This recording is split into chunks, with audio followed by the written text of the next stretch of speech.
In the garden of the Blackwell estate, overflowing with white roses and 350 of New York's most powerful guests, the man who once made the entire underworld tremble is sitting in a wheelchair, waiting for his bride, Dominic Blackwell, a mafia boss who has washed his hands of violence, a real estate billionaire, the man who, 3 years ago, had an enemy's bullet tear through his spine, stealing his legs but failing to steal his empire.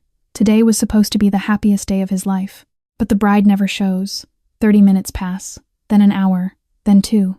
The murmuring begins to spread through the garden like a low fire creeping across a dry field. Senators, chief executives, financial titans, all of them sitting there, watching the most powerful man in the city get abandoned right in front of their eyes.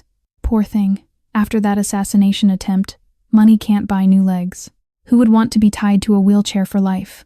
Dominic hears it all. Every word. Every venomous whisper. His hands clamp down on the wheelchair's arms until his knuckles bleach white as bone. Then the message arrives. Thomas, his most loyal bodyguard, steps forward with a face as pale as paper and holds out the phone with trembling hands. Dominic, I can't. I'm at the airport with Marco. Yes, Marco Moretti, the one you thought was your enemy. He can give me what you never can. A whole man. A future that doesn't require pushing a wheelchair. I'm tired. Oh, and Marco says hello. He says that bullet should have gone through your heart.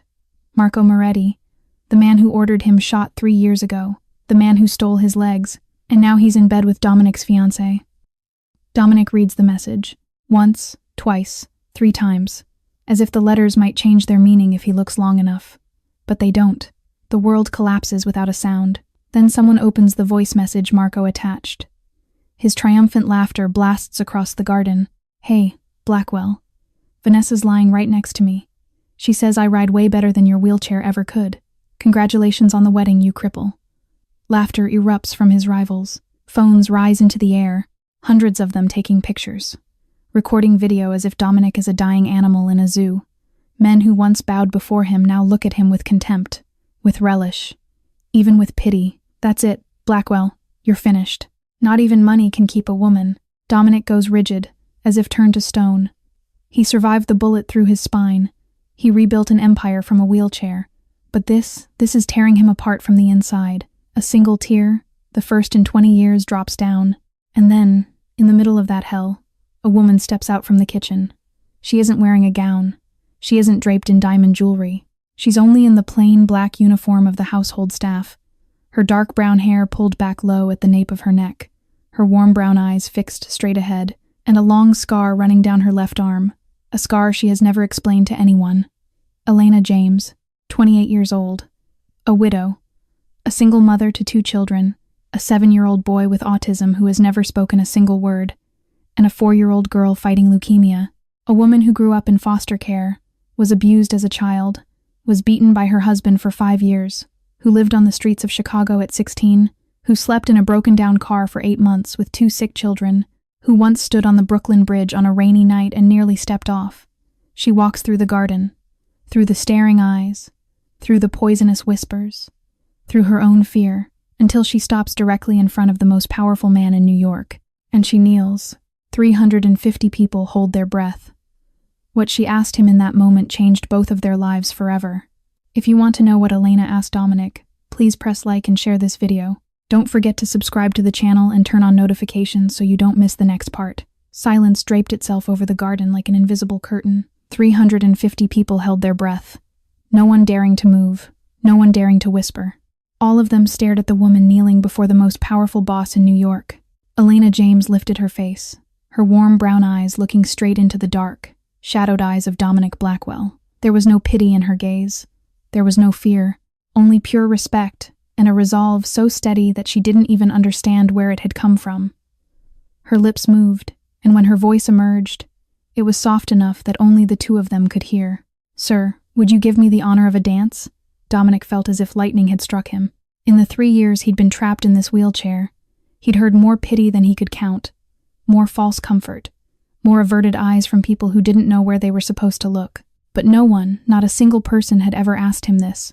Elena. His voice came out rough, as though something were lodged in his throat. I can't dance. You know that. Elena smiled, gentle, and yet carrying a strength Dominic had never seen in any woman. Then we'll dance in our own way, sir. Dominic shook his head, his eyes dropping to the wheelchair as if it were a lifelong curse. Why? Why are you doing this? You'll lose your job. You'll be laughed at. You'll become the joke of this entire city. Elena didn't flinch. She stayed kneeling, kept looking straight into his eyes, as though the 350 prying stares around them simply didn't exist. Because it's the right thing to do, sir. Because a good man like you doesn't deserve to end today in loneliness and humiliation. Because the people laughing at you aren't worth you lowering your head. Dominic felt something splinter inside his chest.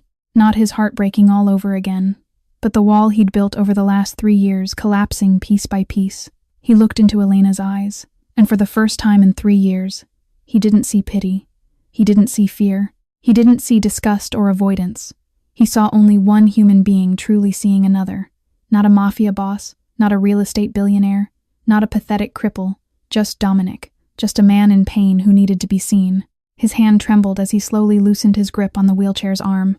He looked at Elena once more, as if searching for any hint of deception, but there was none. Only sincerity, clear as crystal. Dominic Blackwell, the man who once made the entire underworld tremble, nodded. Elena rose to her feet and turned toward the band, frozen like statues. Her voice lifted, steady and unshaking, carrying across the garden, swallowed by silence. Please play the music. The band exchanged startled looks. Then all of them turned as one toward Dominic, as though waiting for permission. The most powerful boss in New York gave a small nod, a nod no one but the bandleader likely even saw. And then the first notes of Clair de Lune rose into the air, mellow and tender like a silver river flowing through a moonlit night. Elena stepped to the back of the wheelchair, her hands settling gently on the handles. She began to move, slowly and deliberately, guiding the chair in time with the music. It wasn't a traditional waltz that any of those 350 guests had ever seen. It was something entirely new, entirely different, entirely theirs.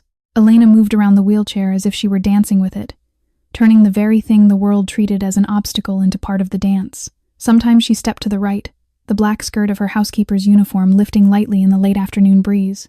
Sometimes she leaned forward, her dark brown hair spilling down like a silk curtain, and sometimes she stopped directly in front of Dominic, lowering herself to his eye level, and held out her hand. Dominic hesitated for a heartbeat, then reached out and took it. His fingers trembled, but he didn't let go.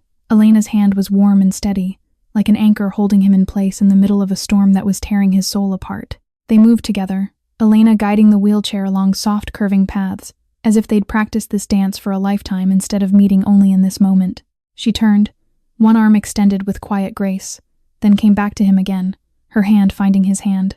350 people stood silent as paper. There were no more whispers, no more sneers, no more camera clicks or videos recording. They simply stood there, spellbound by something they couldn't name but could feel deep in their hearts. This wasn't pity. This wasn't charity. This was dignity. This was respect. This was the purest beauty one human being could offer to another. Dominic lifted his face to Elena when she stopped before him once more. In those warm brown eyes, he didn't see the reflection of a pathetic cripple. He saw himself whole, complete, as if the bullet years ago had never taken anything at all. For the first time in 3 years, Dominic Blackwell felt himself being seen as a human being. Not the mafia boss people feared, not the billionaire people flattered, not the disabled man people pitied, just Dominic, a man with a bleeding heart and a soul starving to be healed. A tear slid down his cheek, then another, then another. He didn't try to hide them. He didn't try to swallow them back. For the first time in 20 years, Dominic Blackwell allowed himself to cry in front of other people. But these were no longer tears of humiliation. These were tears of release. Elena kept moving, gentle and careful, as if she understood he needed time, needed space, needed permission to be weak without being judged. Clair de Lune continued to drift through the air, each note seeming to tell the story of 2 lost souls finding one another in a cruel world. From the kitchen window, a 7-year-old boy with wide, round eyes watched his mother. Noah James stood beside Rosa, his small hands gripping the hem of the cook's skirt. He didn't cry. He couldn't speak. But his fingers moved across a crumpled piece of paper, drawing with fierce concentration a woman dancing beside a man sitting in a chair with wheels. Rosa looked down at the drawing, then back at Elena in the garden. Her own eyes glistened. Your mom is very brave, Noah. Braver than anyone in that garden. The melody slowly reached its final notes. Elena made one last turn, then stopped directly in front of Dominic, taking both his hands in hers. They held each other's gaze in a moment where time seemed to stop. The last note faded into nothing. Silence lay over the garden for 1 second, 2 seconds, 3 seconds, 4 seconds, 5 seconds. Then, from somewhere in the crowd, a single clap rang out. 1 clap, then 2, then 10, and then like a tidal wave that couldn't be stopped, applause detonated across the garden. 350 guests rose to their feet at once, hands striking together without pause. Some wiped away tears. Some nodded with open admiration. Even a few of the rivals who had been laughing at Dominic just minutes earlier were standing now, clapping in silence, their eyes carrying something no one could quite read. Margaret Blackwell, the formidable woman who had ruled the Blackwell empire beside her husband for 40 years, stood in the front row with trembling hands covering her mouth. She was crying. For the first time since her husband died, she cried in front of other people. Thomas, the loyal bodyguard, stood beside his master's wheelchair with the first smile of the day spreading across his face. The applause went on as if it never wanted to end, but Dominic couldn't hear any of it. His ears rang. His mind narrowed to the woman standing before him, her hand still holding his. When the clapping finally began to fade, Dominic tightened his grip on Elena's hand, his voice rough as if he'd just crossed a desert. Why? Why are you doing all of this? For what reason? You're just a housekeeper. You don't owe me anything. Elena looked at him, her brown eyes glinting beneath the late afternoon sun as it began to dim. She drew a deep breath, as though she were bracing herself to say something she'd kept hidden for a long time. You're wrong, sir. I do owe you. I owe you my daughter's life. But Dominic didn't know that the woman standing before him was the same woman he had saved in a hospital chapel 2 years ago, and the reason she knelt today was not out of pity. It was because of a debt that could never be repaid, a debt of a life. Elena looked at Dominic, her brown eyes glinting beneath the late afternoon sun as it began to dim. She drew a deep breath, as though she were bracing herself to say something she'd kept hidden for a long time. You're wrong, sir. I do owe you. I owe you my daughter's life. Dominic blinked, his brow furrowing in confusion. Your daughter? I don't understand. Elena smiled, but that smile carried a pain only those who had stood at the edge of loss could ever truly understand. 2 years ago, sir, Mount Sinai Hospital. Mia, my daughter, needed emergency chemotherapy. The cost was $180,000. I had $312 in my account. She paused for a moment, her voice tightening. The doctor said that if she didn't begin treatment within 72 hours, she wouldn't make it. My little girl, 4 years old, barely tall enough to reach my hip, was lying in a hospital bed with tubes in her arms and machines beeping around her like a countdown to something I couldn't stop.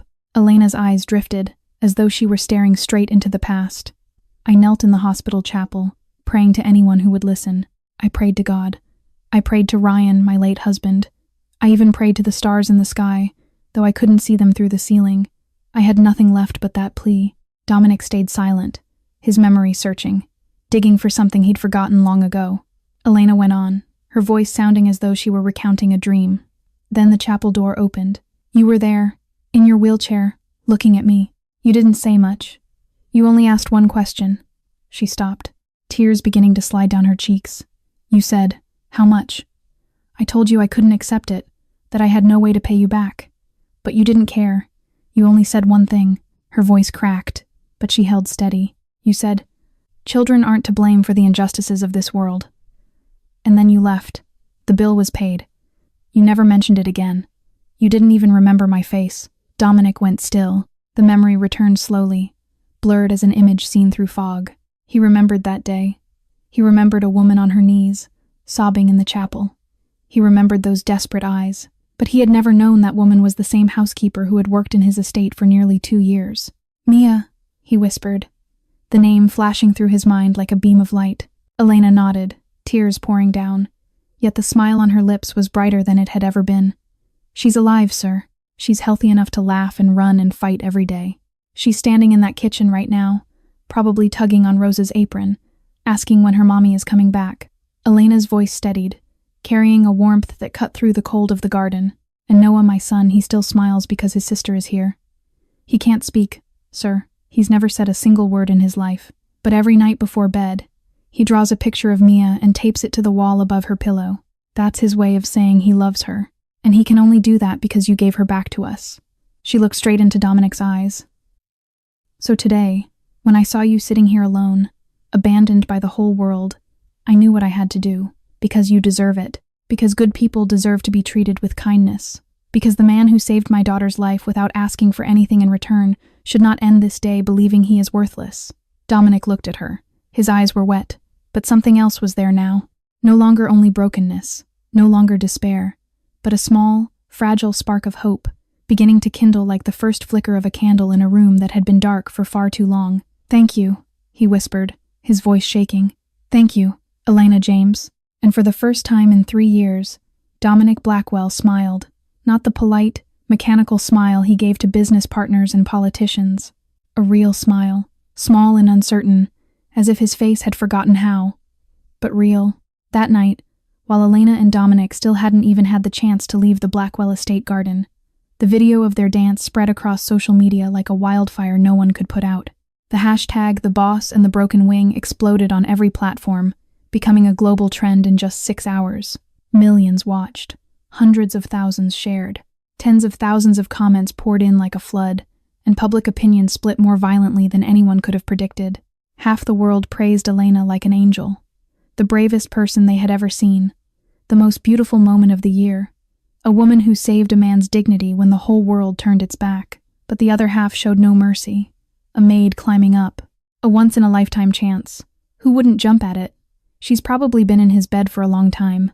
This is just a staged performance, opportunistic taking advantage when someone's at their weakest.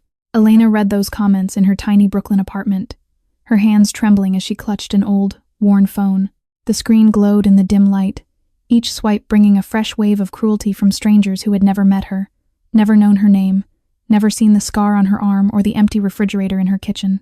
Noah sat beside her on the fraying sofa, his small body pressed against hers. He couldn't read the words on the screen, but he could feel his mother's heartbeat quickening, could sense the tension radiating from her like heat from a stove. His fingers moved across a piece of paper in his lap, drawing with the silent intensity that was his only language. When Elena glanced down, she saw what he had drawn: a woman surrounded by dozens of angry faces, their mouths wide open, their eyes dark and sharp. That was how Noah saw the world his mother was drowning in. That was his way of saying he was afraid. Mia sat on the other side, clutching a threadbare teddy bear missing one eye. She looked up at Elena with round, confused eyes. "Mommy, why are people angry at you?" Elena pulled both children closer, pressing her lips against the top of Mia's head. "They're not angry, sweetheart. They just don't understand." But the real storm was only beginning. The next morning, Vanessa Sterling appeared on the most famous morning television show in America.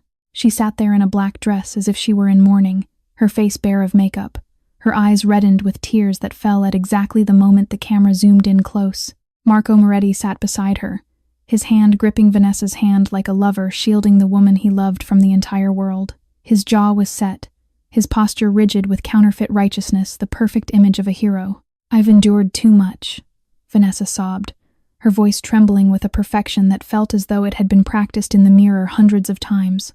"Dominic controlled me for 3 years. He monitored every call, checked every message, isolated me from my friends and my family. I had to run to save my life.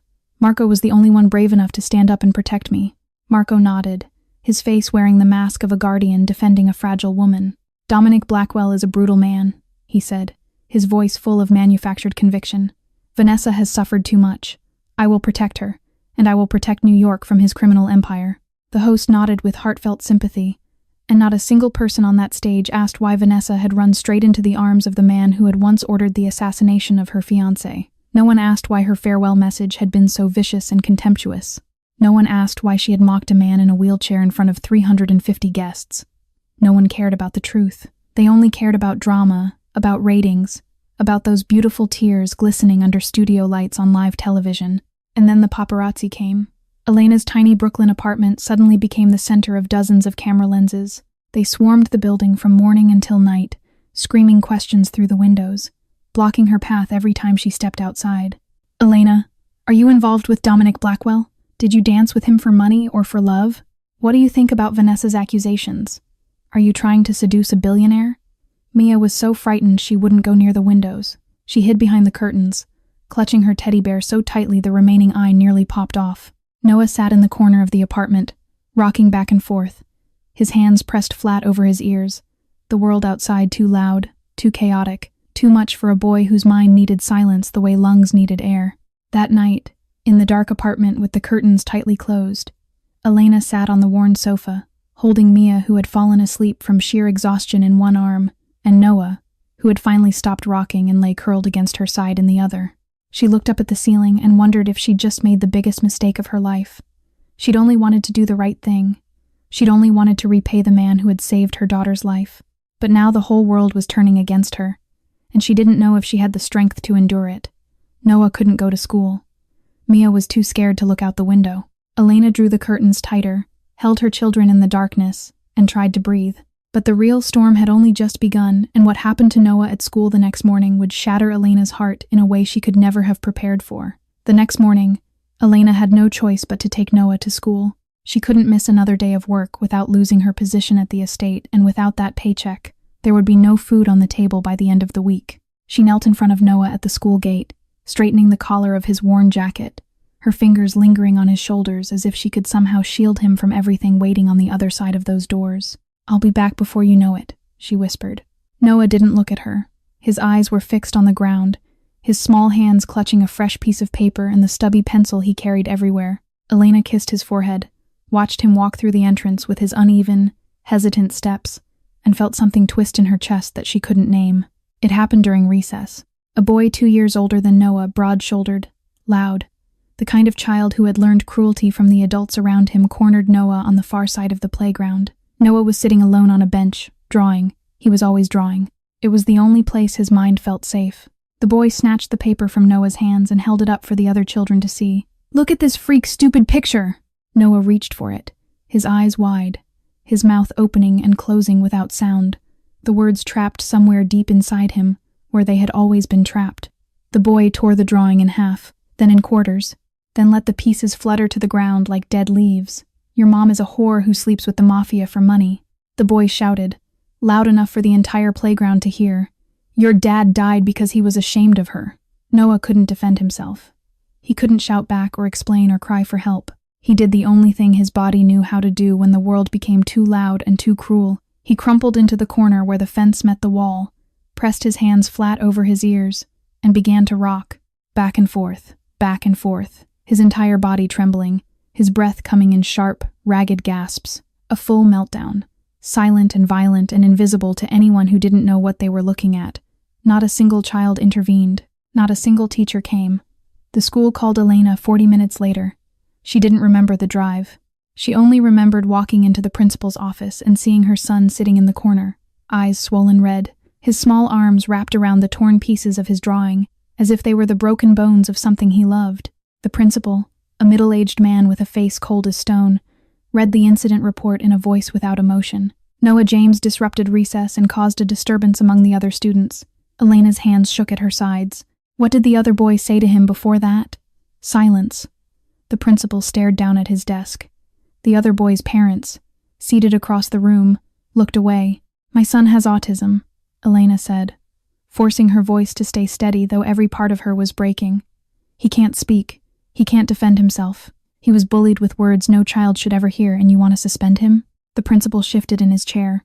"Miss James, with the recent news about your relationship, we have to protect the school's reputation." Elena rose to her feet. Spine straight, chin lifted, her green eyes her brown eyes burned with a fire she hadn't known she had. "Reputation. You're worried about reputation while you allow an older child to bully a 7-year-old autistic boy about his mother. While you let my son hear filthy words no child should ever have to hear, and then blame him for breaking down." She took Noah's hand gently, so gently, and walked toward the door. "My son won't be coming back to this school, and you'll be hearing from someone about what happened on your playground today." That night, Elena lay beside both children on the small bed, one arm around Noah, the other around Mia. She stroked Noah's hair until his rocking finally stopped, and his breathing slowed. She thought the worst was over. Then, at 3 a.m, Mia's forehead turned to fire. The fever spiked so fast that Elena barely had time to dial emergency services before Mia began shaking uncontrollably, her tiny body convulsing beneath the thin blanket. The ambulance arrived in 11 minutes. It felt like 11 hours. In the back of the ambulance, Elena held Mia against her chest, feeling her daughter's heartbeat rapid, fragile, terrifyingly weak. Noah sat beside them on the narrow bench, silent as always, his pencil moving across a crumpled piece of paper. When Elena looked down, she saw what he was drawing: a heart, split down the middle, each half a different color. One side red, one side black. At the hospital, the doctor pulled Elena aside. His face told her everything before his mouth did. The leukemia is progressing faster than we hoped. Mia needs a bone marrow transplant within the next few months. Without it, we're looking at, he paused, choosing his words carefully. Without it, the prognosis is very poor. How much? Elena asked, though she already knew the answer would destroy her. $350,000. And finding a compatible donor, that's the harder part. Elena had $847 in her bank account. She sat in the hospital corridor at 5 a.m. Noah had fallen asleep against her shoulder, his small hand still clutching the drawing of the broken heart. Mia lay behind the closed door of the emergency room, connected to machines that beeped in rhythms Elena had learned to fear. The fluorescent lights buzzed overhead, cold and indifferent. She looked up at the ceiling and wondered if she had just made the biggest mistake of her life. If stepping into that garden, if kneeling before Dominic Blackwell, if doing the right thing had cost her children everything. 3 days later, a glossy black Rolls-Royce pulled up in front of a worn, aging apartment building in Brooklyn. The walls were stained with damp patches. The rusted iron stairs squealed with every step. The smell of mildew mixed with food from dozens of crowded apartments hit the nose the moment you entered. Dominic Blackwell sat in his wheelchair, staring down the dim hallway with an expression he could hardly believe. This was where Elena James came back to every night after 12-hour shifts cleaning his grand estate. This was where she raised 2 children, one who couldn't speak, one who was dying while carrying the weight of a world that refused to carry her. And he, Dominic Blackwell, the billionaire with a real estate empire stretching across New York, had never known. The door to apartment 37 opened after the third knock. Elena stood there, dark circles beneath her eyes from sleepless nights, her brown hair hastily tied back at the nape of her neck. She froze when she saw Dominic, then her gaze swept the hallway as if checking whether anyone was watching. "Sir, you shouldn't be here," she said, her voice tight with worry. "The paparazzi could I've handled them," Dominic replied, his tone calm, but his eyes never leaving her exhausted face. "Thomas and the security team cleared the area. No one will bother you anymore." Elena hesitated for a beat, then finally stepped aside and opened the door wider to let him in. The apartment was smaller than a dressing room in his estate, a single bed pressed into the corner where both children slept. Noah on one side, Mia on the other. Their bodies curled toward each other like 2 commas sharing a sentence. A worn, fraying sofa with faded patches of fabric where Elena slept every night. Library books stacked neatly on a rough wooden shelf she must have built herself. Noah's drawings taped all over the walls, dozens of them, covering the damp stains like paper bandages on wounds that wouldn't heal. And on a small cabinet beside the bed, a photograph in a cheap wooden frame, a young man in a police uniform, smiling brightly, eyes full of love. Ryan James. Dominic took in the room, and it felt as if someone were squeezing his heart in a fist. Nearly 2 years. For nearly 2 years, she had worked for him cleaning his grand estate, serving his lavish parties, polishing floors that cost more than this entire building. And every night, she came back here. This room, this life. "You live here?" His voice came out hoarse, as if something were lodged in his throat. 2 years working for me, and you live here? Elena didn't flinch. She simply stood there, back straight, chin lifted, her brown eyes meeting his without a trace of shame or insecurity. "This is my home, sir. I'm not ashamed of it. Why didn't you tell me?" Dominic asked, urgency creeping into his voice. "I could have helped. I could have. What could you have done?" Elena cut in, her voice gentle but unyielding. "Give me money? Raise my pay? And then what would people say?" The housekeeper favored by her employer. "I don't want pity, sir. I want to stand on my own 2 feet. Before Dominic could respond, small footsteps sounded from behind the curtain separating the tiny kitchen corner. Noah appeared first, his round eyes like 2 dark, quiet pools. He stopped when he saw Dominic, and unlike every adult who had ever encountered the wheelchair with awkwardness or avoidance, Noah showed no hesitation at all. He walked straight to Dominic, not running, not cautious, just steady, purposeful, as if he had been waiting for this moment. He reached into the stack of drawings he always carried and pulled out a single piece of paper, yellowed at the edges, creased from being folded and unfolded hundreds of times. He placed it carefully on Dominic's lap. Dominic looked down. The drawing showed a man sitting in a chair with wheels. Behind him, 2 wide wings stretched outward white, enormous, drawn with the fierce attention of a child who had poured his entire heart into every line. "An angel in a wheelchair. He drew that 2 years ago," Elena said softly from behind. "The night I came home from the hospital after you paid for Mia's treatment. I told him about the man who saved his sister. He couldn't say anything, so he drew this instead. He's kept it with him ever since. Dominic's hand trembled as he held the paper. This child, 7 years old, trapped in a silence the world mistook for emptiness, had remembered him, had carried this drawing for 2 years like a prayer he couldn't speak. Then Mia appeared, peeking out from behind her brother. She was thinner than a 4-year-old should be, her skin pale from the hospital stay, but her eyes were bright and curious. She looked at Dominic, then at the wheelchair, then back at Dominic, and a smile broke across her face like sunrise. "Mommy, is this the wheelchair angel?" Dominic felt as if someone had driven a fist straight through his chest. He looked at Noah, standing silently with those deep, knowing eyes. He looked at Mia, smiling as though the world hadn't been trying to take her away since the day she was born. He looked at Elena, standing in the doorway of this crumbling apartment with tears sliding silently down her cheeks but a smile on her mouth. The smile of a mother watching her children alive and together. The smile of a woman who had walked through hell and still found a reason to keep standing. And in that moment, Dominic Blackwell knew he had to do something, not because he owed a debt, not because of guilt, but because it was the right thing to do. Rosa took Mia into the kitchen corner to play after the little girl had finished showing Dominic every last one of her stuffed animals and asking him if angels really needed wheelchairs in heaven. Noah sat on the floor beside Dominic's chair, drawing quietly a new picture, though he wouldn't show anyone what it was yet. The tiny apartment sank into silence, with only the ticking of an old clock on the wall. Elena sat down in the chair across from Dominic, her hands laced together in her lap, her gaze drifting to Ryan's photograph as if she were drawing strength from the man who was gone. "You want to know who I am?" she said, her voice low and steady, as if she were telling the story of someone else. "So I'll tell you all of it." What Elena told Dominic next made him understand this woman wasn't just poor. She had walked through a kind of hell that most ordinary people could never begin to imagine. Dominic nodded in silence, his eyes never leaving her face. Elena took a deep breath and began. "My mother left when I was 3. I don't remember her face. I don't even remember her voice. All I have is a feeling like something warm being pulled away from you in the middle of the night, and no matter how hard you reach for it, it's already gone." Her voice stayed even, steady, as if she were telling the story of someone else. "I grew up in foster care. 2 families took me in. The first one, the father used his belt when I cried. I was 5. The second one was worse. I won't say what happened there, but I'll tell you this. I learned to sleep with my shoes on, because I never knew when I'd need to run." She paused. Her hands tightened in her lap. "I ran away when I was 16. Lived on the streets of Chicago for 2 years. Slept under bridges, behind dumpsters, in parking garages when it rained. Ate whatever I could find, sometimes from trash cans behind restaurants, sometimes nothing at all for days.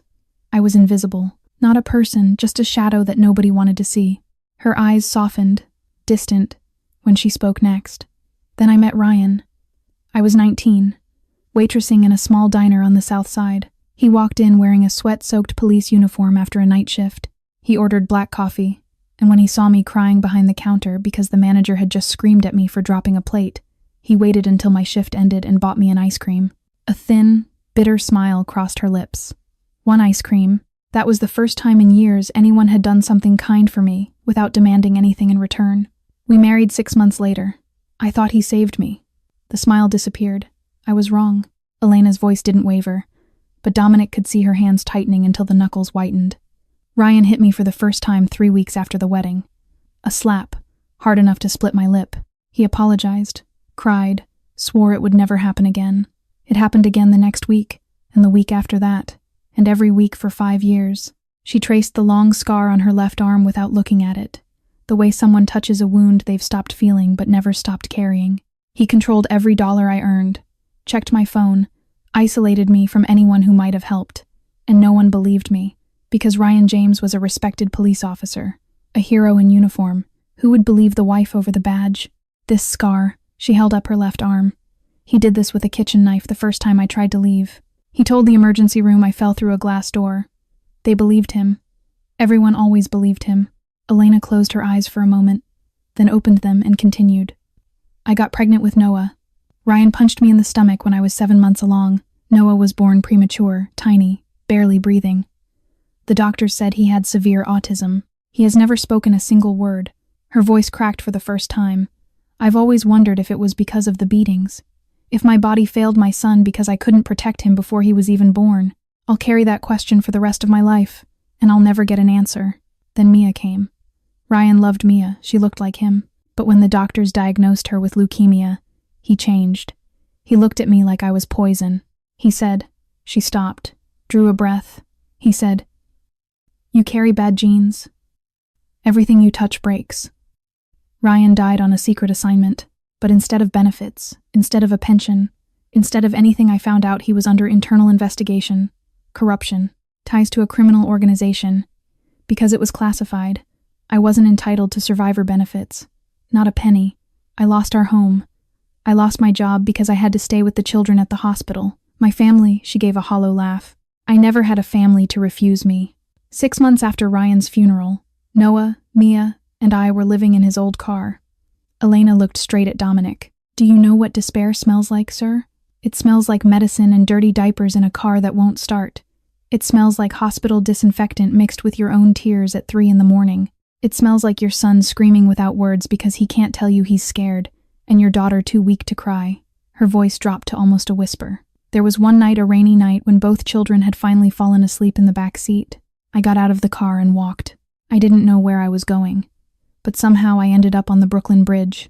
Dominic's hand gripped the wheelchair arm so tightly it shook. I stood at the railing. The rain was coming down so hard I couldn't see the water below, and I thought if I just leaned forward, if I just let go, it would all stop. The pain, the hunger, the helplessness, everything.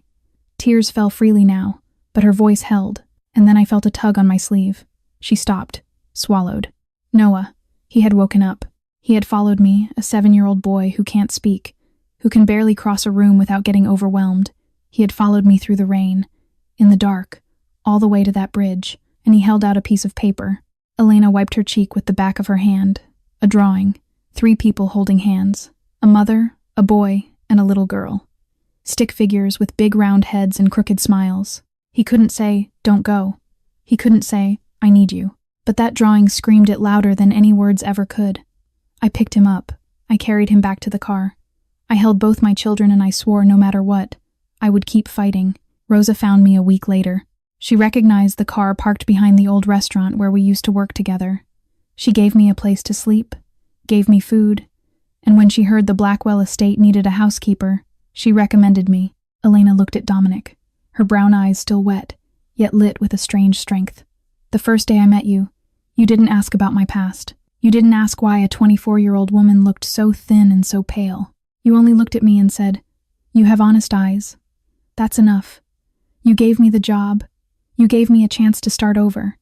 And now you know who I am, sir." Dominic sat there without a word, but his eyes said everything. In that gaze, there was none of the pity Elena despised with all her heart, only respect, for someone who had walked through hell and still remained standing. The room fell into a long silence. Dominic looked at her, looked at the cramped apartment, looked at Noah's drawings covering the walls like a silent testimony of a boy's love for a world that had given him so little, and a decision began to take shape inside his mind. He reached into the leather bag hanging from his wheelchair and pulled out a thick stack of documents. He set them on the table in front of Elena. "There's a project I've been nurturing for 2 years, he said, his voice low and steady, "and I want you, Elena James, to run it." Elena picked up the documents and flipped through the first pages. Her eyes moved across the words slowly, carefully, the way someone reads a letter they're afraid might disappear. Phoenix Foundation. A support complex for veterans, victims of violence, and people with disabilities. A hotel combined with a rehabilitation center and vocational training. A specialized program for children with autism. A ward for pediatric patients fighting long-term illness. A completely new model, something New York had never seen before. "Ever since the assassination attempt," Dominic said, his voice low and steady, "ever since I've been forced to live in this wheelchair, I started seeing the world differently. I see people like me, people society leaves behind. People who lose their dignity simply because they're different." Elena looked up from the papers, her brown eyes filled with astonishment. "I want to build a place where people the world has turned its back on can find their dignity again," Dominic continued. "Not a place they go to be pitied, but a place they go to be seen as ordinary human beings. A place where they can work, learn, and live with their heads held high."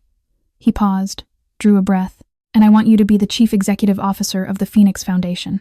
The documents nearly slipped from Elena's hands. She stared at him as if he'd lost his mind. "Sir, are you joking? I'm just a housekeeper." I don't have a college degree. I don't have management experience. I've never run anything bigger than a cleaning crew. Dominic shook his head.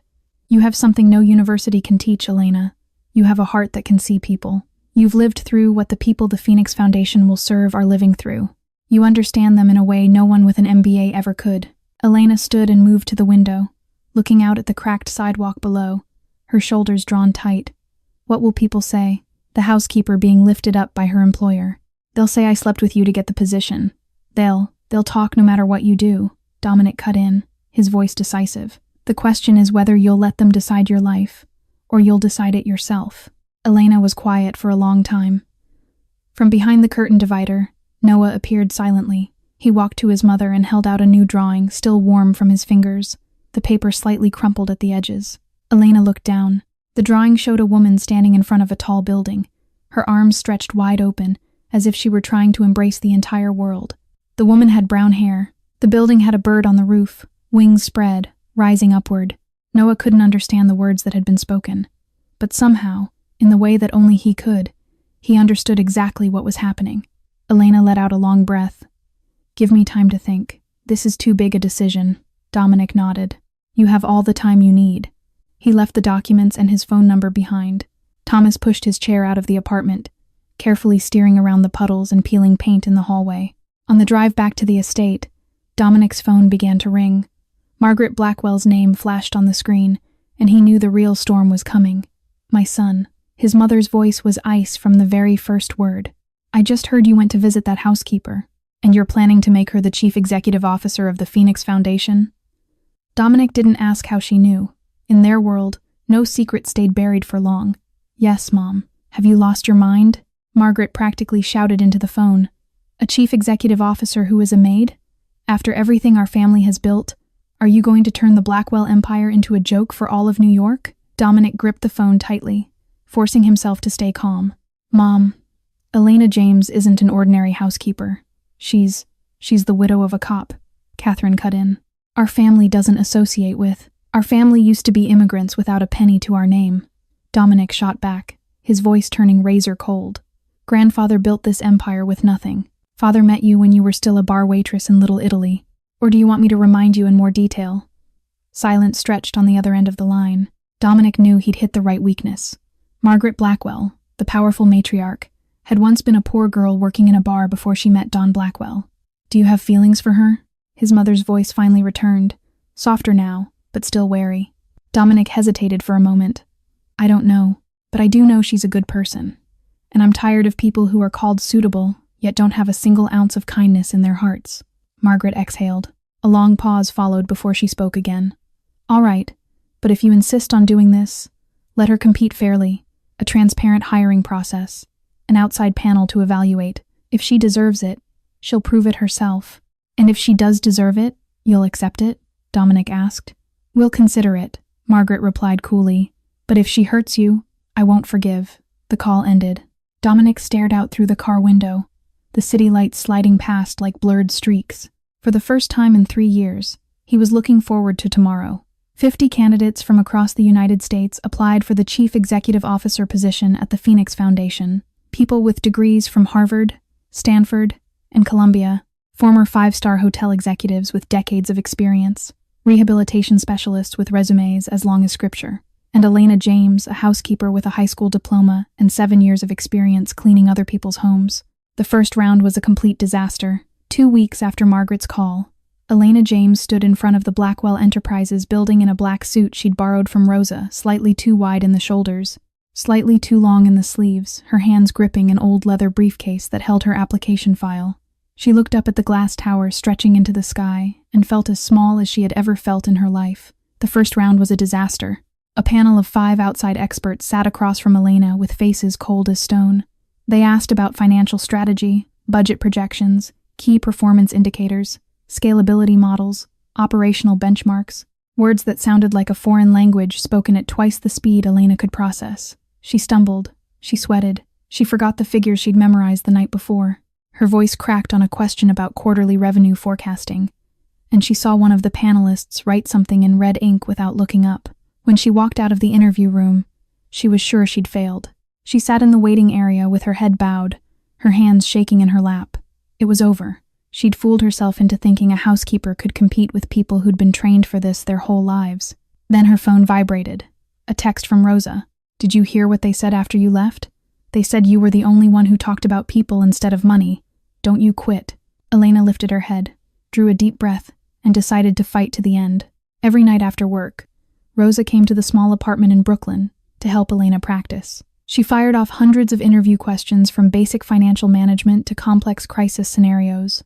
Elena stayed up until 2 a.m. reading about hotel operations, about the psychology of disability, about rehabilitation models around the world. Noah slept beside her on the sofa, his small body curled into hers, while Mia slept on the bed. Elena kept her eyes open over the pages and a cup of coffee gone cold, the words blurring and sharpening as the hours crawled past. The second round was a scenario test. A disabled guest had been treated disrespectfully by a staff member.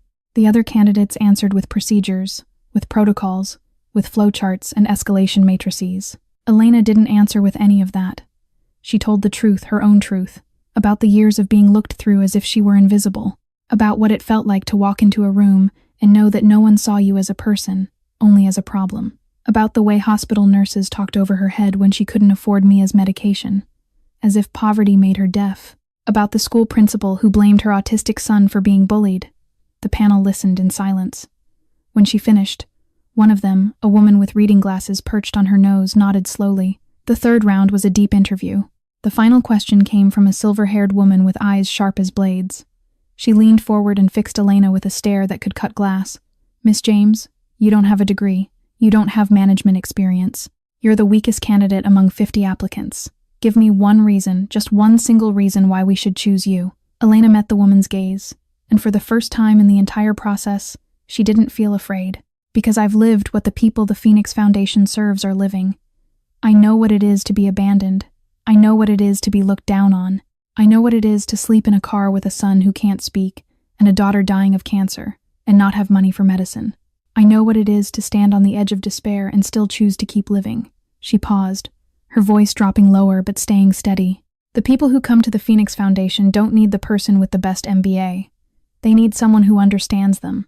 They need someone who sees them as human beings, not as numbers in a report. And I can do that because I used to be them." The interview room fell silent. The silver-haired woman studied Elena for a long moment, then wrote something in her notebook without saying a word. 1 week later, as Elena was heating soup in her small kitchen, the only dinner she could afford that night, her phone vibrated.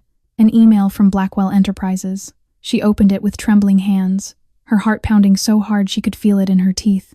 "Dear Miss James, congratulations. You have been selected for the position of Chief Executive Officer of the Phoenix Foundation. This decision was made with the unanimous agreement of the entire hiring board. We look forward to working with you." Elena read the email again and again, 4 times, then 5, then 6. Tears began to fall onto the phone screen when she finally believed what she was reading was real. Mia ran to her side, wide eyes fixed on her mother with worry. "Mommy, why are you crying?" Noah appeared a moment later, standing silently in the doorway. Elena pulled both children into her arms, her smile shining through tears. "Because I finally did it, babies. Because Mommy finally did it." Noah didn't speak. He never spoke, but he reached behind him and held out a new drawing, one he must have been working on all evening.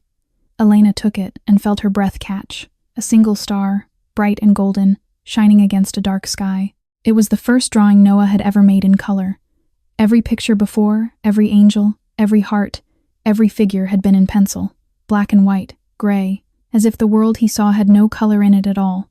But this star was yellow, blazing, radiant yellow against deep blue, as if something inside him had shifted, as if, for the first time, Noah James could see light. The 3 months that followed were the most beautiful dream Elena had ever lived, but every dream has someone waiting to destroy it, and during those 3 months, something began to change between Elena and Dominic, something quiet, something terrifying, something that neither of them dared to name.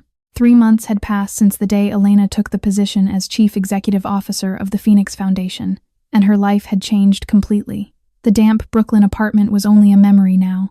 She and the children had moved into a small, lovely house on the project grounds, not a lavish mansion, not a glittering penthouse, just a 2-bedroom home with a little garden out back where Mia could chase butterflies and Noah could sit in the grass and draw without the noise of the city pressing against his ears. Dominic offered to have them stay at the Blackwell estate, but Elena refused. She wanted to stand on her own 2 feet. She wanted to prove she was here because of ability, not because of anyone's charity. He understood and respected that. But it didn't stop him from visiting them almost every day. Noah was the first to break through the wall Dominic had built around himself for 3 years. The boy wasn't afraid of the wheelchair. He didn't avoid Dominic's eyes or speak in that pity-soaked tone adults used when they didn't know what to do with his pain. To Noah, Dominic was simply the wheelchair man, the one who saved his sister, the one whose lap was the perfect height for leaving drawings on. Every afternoon after school, Noah would walk into Dominic's office with quiet, steady steps and place a new drawing on his knees.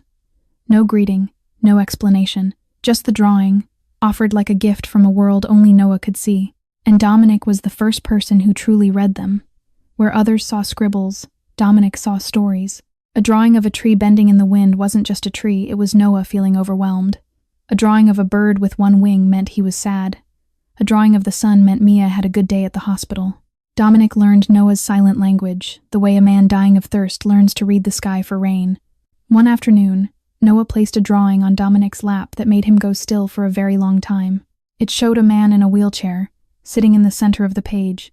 But unlike every other drawing Noah had made of Dominic, dark pencil, heavy shadows, gray sky, this one was different. Around the wheelchair, there were flowers. Yellow, red, pink, drawn in crayon, bright and uneven, covering the page like a garden that had bloomed overnight. No more darkness, no more shadows, just a man surrounded by color. Dominic stared at that drawing until his vision blurred. Late evenings became a habit. After the children fell asleep, Elena and Dominic would sit on the balcony outside the Phoenix Foundation office, looking down at the city lights glittering below. They talked about the project, about the challenges of building it, about the team that was slowly taking shape. But little by little, their conversations began to go deeper.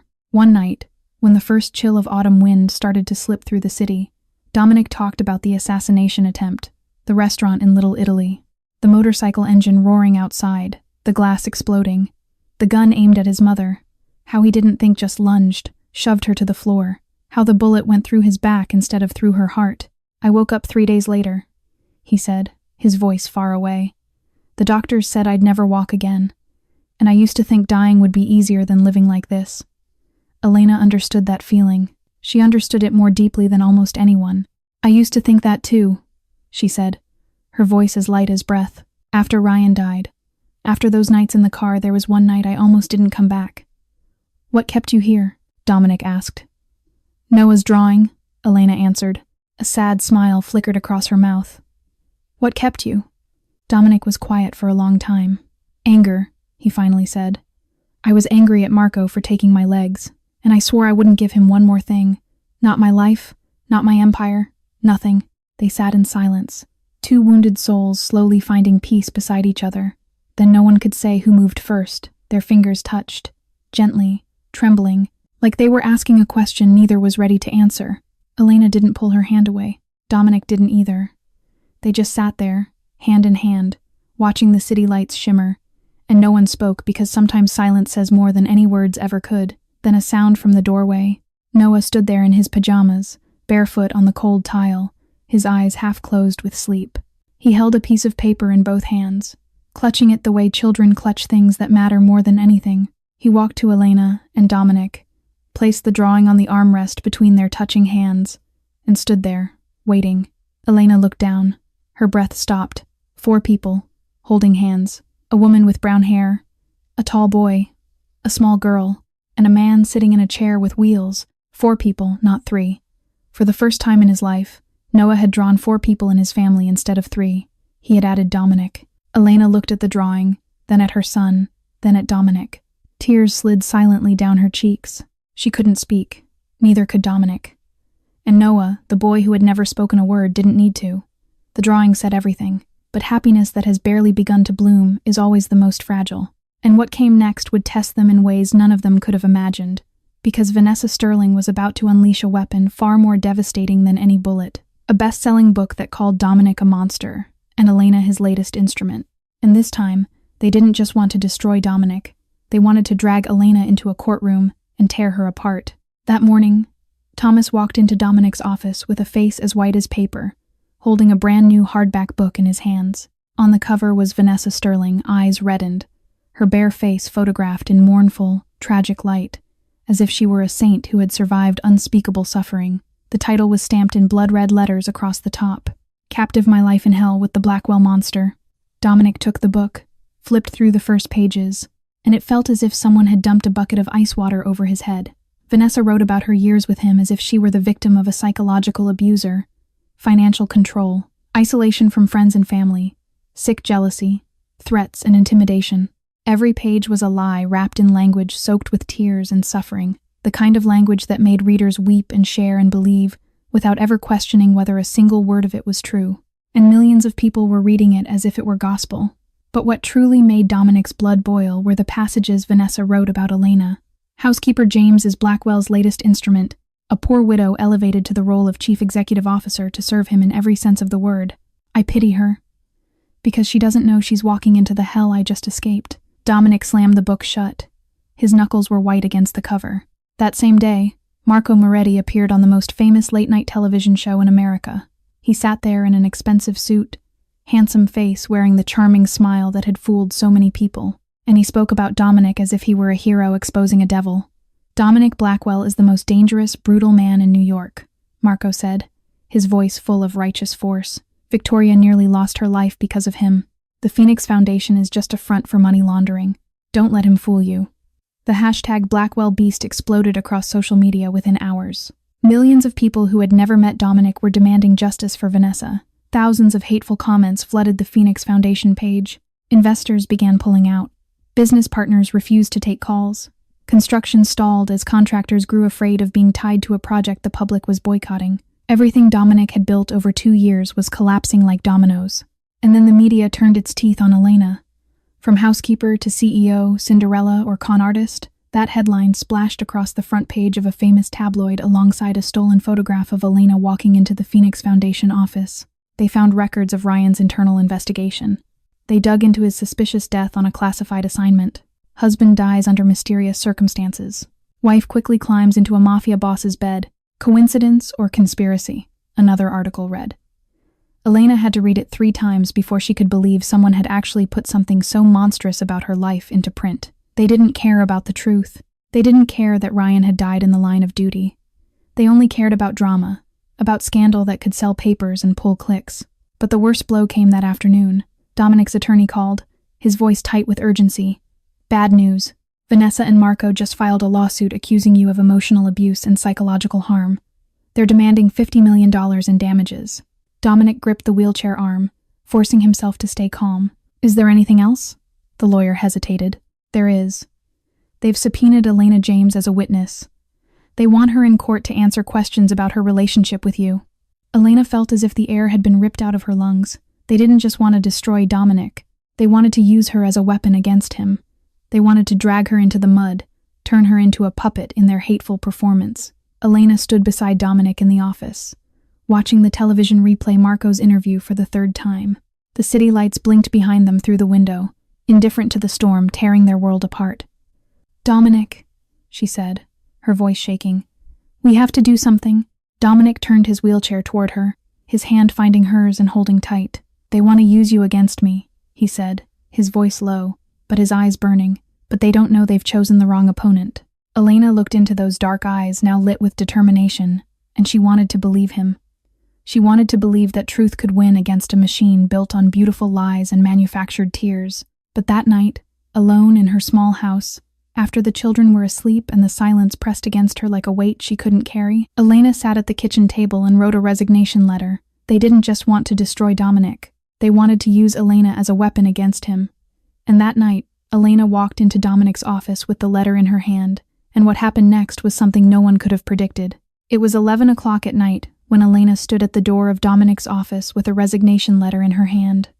Noah was asleep at home, but sleep had become its own kind of torture. Every night the nightmares came, the boy thrashing silently in the dark, his hands clawing at the sheets, his mouth open in screams that never found sound. His drawings had changed too. No more flowers, no more color. Just darkness thick, black strokes covering entire pages, as if the light inside him was being swallowed one sheet at a time. Mia's fever had spiked again that evening.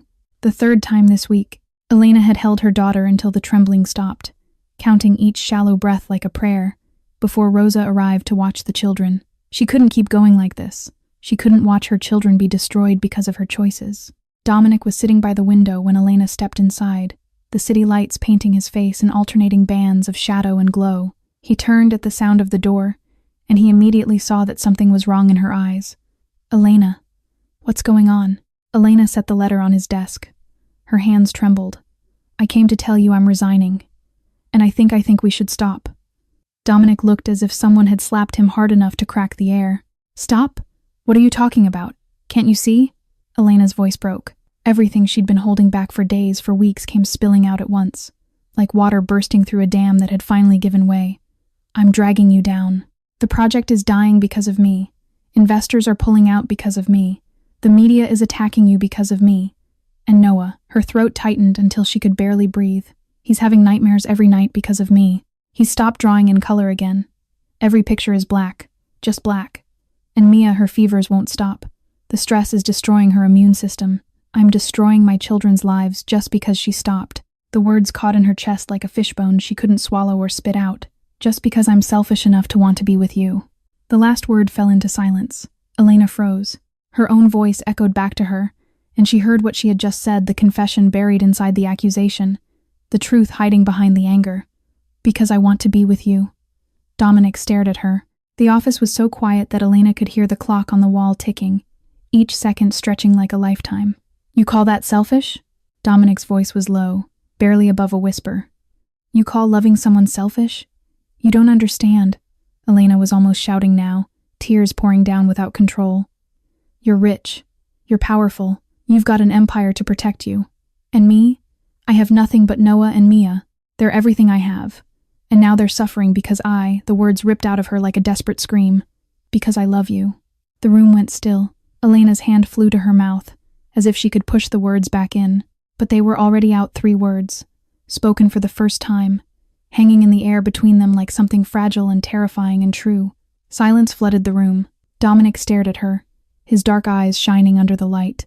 Then he reached out, took her trembling hand, and pulled her closer. Elena, look at me. She didn't want to. She was afraid that if she looked into his eyes, she wouldn't have the strength to leave. But Dominic's hand lifted her chin, gently, making her face him. Do you think I'm going to let you go? His voice was low and unshakable. Do you think I'm going to sit here and watch you walk out of my life without saying anything? He drew a breath that shuddered through his whole body. I love you, Elena James. The words came out like an oath, like a promise, like a truth he'd been holding for far too long. I don't love you because you saved me on my wedding day. I love you because you were the first person who saw me as a human being since the day I ended up in this wheelchair. I love you because you're strong, because you're relentless, because you've walked through hell and still kept a kind heart. Elena's tears fell like rain, but she couldn't turn away. Do you think quitting will solve anything? Dominic went on, his voice gentler now, but no less fierce. Do you think Vanessa and Marco will stop if you leave? No, they'll keep destroying me. Keep destroying you. Keep destroying anyone who dares to stand up to them. Running isn't the answer, Elena. Fighting is. I'm scared, Elena whispered, her voice no bigger than breath. I'm so scared I can't breathe. I'm scared of losing Noah. I'm scared of losing Mia. I'm scared of losing you. I'm scared of everything. Dominic drew her down until his forehead touched hers. She could feel his warm breath against her cheek. She could feel the strength in the way his hand held hers, not gripping, not demanding, just steady, present, unwavering. Then we'll be scared together, he whispered. But we don't quit. Not ever. Elena closed her eyes, and in that moment, she made her decision. I love you too, she whispered. I love you so much it scares me. But I won't run anymore. We'll fight together. Dominic kissed her, a kiss salty with tears but sweet with hope. They held each other in the dark of the room, 2 wounded souls finding strength in each other's arms. And when the kiss ended, Elena knew that no matter how violent the storm became, she wouldn't face it alone again. The next morning, when the first sunlight of a new day streamed through the office window, Dominic called Elena into his private room with an unusually grave expression. He'd been awake all night, wrestling with himself over whether he should say this at all. But after last night, after Elena chose to stay and fight beside him, he knew she deserved the truth, the whole truth. Elena, sit down, he said, his voice low and heavy. "There's something I have to tell you about Ryan." And what he said next changed everything Elena had ever known about her husband's death. "Thomas has been investigating Marco for the past 6 months to prepare for the lawsuit," Dominic said, his hands gripping the arms of his wheelchair as if he needed something solid to keep him steady enough to say what he'd kept buried. "And during that investigation, he found something." He paused, looking straight into Elena's eyes. "Ryan didn't die on an ordinary assignment. He died because he was investigating the Moretti gang." Elena felt as if the air had been yanked from her lungs. The room tilted. The morning light streaming through the window suddenly felt cold. "Moretti?" she whispered. "Marco Moretti?" Dominic nodded, his face twisted with a pain that made it look as though he were bearing the wound himself. Ryan discovered that Marco was tied to a human trafficking and weapons trafficking operation, a network that ran through 3 states, moving people, women, children, like cargo. Ryan gathered evidence. He was building a case strong enough to bring the entire operation down. He was ready to expose everything. Dominic's voice dropped, and Marco found out. He ordered Ryan killed before he could report it. The world around Elena seemed to collapse. She sat there frozen, her hands gripping the edge of the chair so hard that her fingernails turned white. Marco Moretti, the man who sat beside Vanessa on live television playing the hero, the man who called Dominic a monster while wearing the smile of a saint, the man who was suing them for $50 million and dragging her into court. He was the one who killed her husband. 4 years, Elena whispered, her voice cracking like thin ice. 4 years I didn't know who killed Ryan. 4 years living in the dark, asking myself every night why he had to die. 4 years raising 2 children alone, one who can't speak, one who's dying while my husband's murderer was out there living like a prince, sitting on television stages, wearing expensive suits, laughing. Tears began to slide down her cheeks, but they weren't tears of weakness. They weren't tears of grief. They were tears of rage boiling, scalding, rising from somewhere so deep inside her chest that she could feel them burning before they even reached her eyes. "Why didn't you tell me sooner?" she asked, her voice tight. "Because I only just confirmed it," Dominic answered, his hand reaching for hers and holding on. "Thomas found the evidence 2 weeks ago. I didn't want to speak until we were certain. I didn't want you to suffer over something that might not be true." He pushed a thick folder across the desk. "It's all here. Everything Thomas found." Elena took the folder. That night, after the children were asleep, she sat at the kitchen table and read every page, every document, every photograph, every intercepted communication. And somewhere in those pages, she found something she hadn't expected. Ryan, the man who had beaten her for 5 years, who had scarred her arm with a kitchen knife, who had punched her, while she carried their son, had spent the last months of his life trying to bring down Marco Moretti's trafficking ring. He had collected evidence at enormous personal risk. He had worn a wire. He had met with informants in parking garages after midnight. He had been building a case that could have saved dozens of lives. It didn't erase what he had done to her. It didn't undo the bruises, the broken bones, the scars she would carry forever. It didn't give Noah back the words Ryan's violence may have stolen from him before he was even born. But it gave Elena something she had never had, a closure that wasn't clean, wasn't simple, wasn't black and white. It was gray, painfully, honestly gray. Ryan James had been both the man who destroyed her and the man who died trying to do something right, and Elena would have to carry both truths for the rest of her life. She closed the folder at 4 a.m. Her eyes were dry. The tears were gone. All that remained was fire. She walked into Dominic's office at dawn, spine straight, chin lifted. This was not the Elena James of yesterday, the woman trembling on the edge of surrender. This was someone new, someone forged in the furnace of a truth that would have broken most people. "Ryan died trying to expose Marco," she said, her voice hard as steel. "He didn't get to finish that mission, but I will finish it for him. I will stand in court, look the man who killed my husband straight in the eye, and I will watch him be brought to justice. Not with violence, not with the underworld, but with the law, with the truth, by living better than he ever could." Dominic looked at her, and in that moment he knew Vanessa and Marco had underestimated this woman. They thought she was only a fragile widow who could be threatened and bent. They were wrong. They had just awakened a warrior. That evening, when Elena came home, she found Noah sitting on the floor with a new drawing spread across his knees. He held it up to her without expression, the way he always offered his art, like a window into a world only he could see. Elena took the drawing and studied it. On the left side, far away, stood a man in a police uniform, alone, small, fading into the edge of the paper. On the right side, close together, stood 4 figures holding hands, a woman, a tall boy, a small girl, and a man in a wheelchair. Ryan stood apart. The new family stood together. Noah couldn't understand investigations or court cases or the complicated truth about his father. But somehow, with the instinct that lived in a place deeper than words, he understood that something had shifted, that the family was changing, that the past was finally being allowed to rest. 3 weeks later, the Manhattan courthouse was packed to the seams. Reporters poured in from every network. Cameras lined the hallways. Hundreds of onlookers had been standing in line since early morning, hoping to witness the trial of the century. And Elena James, the woman who once slept in a broken-down car with 2 sick children, was about to face her husband's killer in front of the entire country. The Manhattan courthouse was packed to the seams. Reporters poured in from every network in the country. Cameras lined the marble hallways like sentries. Hundreds of curious onlookers had been standing in line since before dawn, pressing against the barricades, hoping to get inside and witness what the newspapers were already calling the trial of the decade. Vanessa Sterling arrived in a modest black dress, her face bare of makeup, her eyes reddened as if she'd been crying all night. She walked through the courthouse doors with her head bowed and her shoulders hunched, the perfect portrait of a woman who had suffered. She sat at the plaintiff's table with an army of attorneys flanking her on both sides, lifting a white handkerchief to dab at her eyes whenever a camera turned in her direction. Marco Moretti sat in the gallery directly behind Vanessa, wearing the confident expression of a man who believed he had already won. His legs were crossed. His jaw was relaxed. He looked like a spectator at a show he had written himself. Dominic sat at the defense table, back straight, his face unreadable as stone. His hands rested on the arms of his wheelchair, with the stillness of a man who had learned long ago to hide storms beneath a calm surface.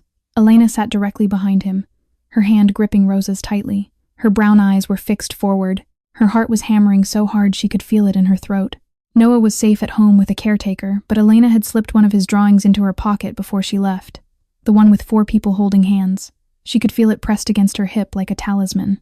The trial opened with Vanessa's attorney presenting their case, a tear-soaked narrative of a woman controlled, isolated, and threatened by a ruthless man who used his power like a weapon. Vanessa was called to the witness stand, and she performed flawlessly. Her voice trembled as she described nights of fear. Tears slid down her cheeks as she spoke about what it felt like to be trapped in a relationship where every phone call was monitored, every friendship was forbidden, every attempt to leave was met with threats.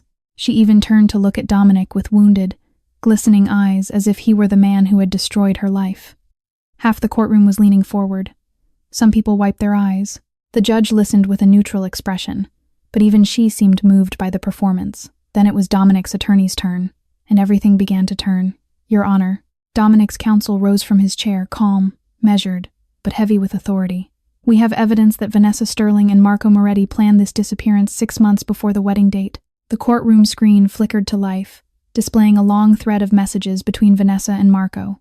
Romantic messages, planning messages, messages mocking Dominic's disability in language so cruel that several people in the gallery audibly gasped. Messages discussing in precise detail how to humiliate him in the most painful way possible. One message from Marco read, "You leave him right in front of 350 guests. That's how you kill a man without a gun." A murmur surged through the courtroom like a wave hitting rocks. Vanessa's face drained of color. Her handkerchief fell to her lap, forgotten. Marco shifted in his seat, his relaxed posture evaporating like mist in sunlight. But Dominic's attorney wasn't finished. "We also have this recording," he said, and pressed play. Marco's voice filled the courtroom, clear, confident, and undeniable. "Dominic Blackwell will be destroyed, not with bullets, but with scandal. Vanessa plays the victim, I play the hero, and the cripple loses everything. His empire, his honor, and if we're lucky, his life." The courtroom erupted. Voices rose from every corner. The judge slammed her gavel once, twice, 3 times, struggling to restore order. Vanessa stared at Marco with panic flooding her eyes, but his confidence from minutes earlier was gone. He sat rigid, his face tight, his hands gripping his knees. Dominic's attorney stood at the center of the storm, waiting for silence. When it came, he spoke again, and his words landed like a hammer on glass. "Your Honor, the evidence I have just presented is only the beginning." He paused, looked directly at Marco Moretti. "The final piece of evidence we wish to present involves the FBI and the death of a police officer named Ryan James, killed 4 years ago while investigating Mr. Moretti's criminal enterprise." The courtroom dropped into dead silence. Marco's face changed, the mask finally cracking, revealing something raw and desperate underneath. Vanessa turned to look at him, and for the first time, the fear in her eyes was real. But Dominic's attorney was not finished. The final blow, the one that neither Vanessa nor Marco had ever imagined possible, was about to be delivered, and it would come from the last person they expected to stand against them. Your Honor, we have also received evidence from the FBI regarding Marco Moretti's illegal activities. Dominic's attorney paused, letting the words settle over the courtroom like a slow-falling blade. He turned to face Marco, his gaze steady and unblinking. This evidence includes human trafficking, weapons trafficking, and most importantly, he stopped. The silence was absolute. The hit order on Officer Ryan James. 4 years ago, the courtroom dropped into a silence so deep it felt like the air itself had been sucked out of the room. Every head turned toward Marco Moretti. His confident posture shattered in an instant, his face contorted, caught between terror and fury. The mask ripped clean off in front of hundreds of witnesses and dozens of cameras. 2 FBI agents who had been waiting by the door, standing so still that no one had noticed them, began moving forward with quiet, measured steps. Marco shot to his feet. His chair scraped against the floor with a sound like a scream. At this time, Dominic's attorney said, his voice cutting through the tension, "We call our witness Elena James to the stand." Elena rose. Her legs trembled beneath her. She could feel every eye in the courtroom pressing against her skin like heat. But her spine was straight, her chin was lifted, and inside the pocket of her jacket, her fingers brushed against Noah's drawing 4 people holding hands, and she held onto it the way a drowning person holds onto a rope. She walked to the witness stand, placed her hand on the Bible, swore to tell the truth, the whole truth, and nothing but the truth. And then she began to speak. She spoke about Ryan, not the hero the police department had tried to erase, and not the monster who had given her the scar on her arm. She spoke about both, because both were true. A man who had beaten her for 5 years, but who had spent his final months trying to dismantle a criminal empire that trafficked human beings.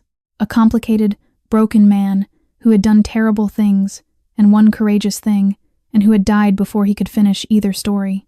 She spoke about the night Ryan didn't come home, about waiting until morning, then until noon, then until the next night. About the knock at the door, 2 uniformed officers with faces cold as stone, handing her a folded flag and words that meant nothing. She spoke about Noah, a 7-year-old boy who had never spoken a single word in his life, who didn't understand why his father had vanished one day and never come back, who could only express the earthquake inside him through drawings, dark, silent drawings that no one bothered to read. She spoke about Mia, a 4-year-old girl born too early, fighting leukemia with a body that weighed less than the medical bills stacked on Elena's kitchen table. A child whose laughter sounded like church bells, and whose fever spikes at 3 in the morning had become the rhythm of Elena's life. Then she turned to face Marco Moretti. Her brown eyes burned with a fire that no one in that courtroom could look away from.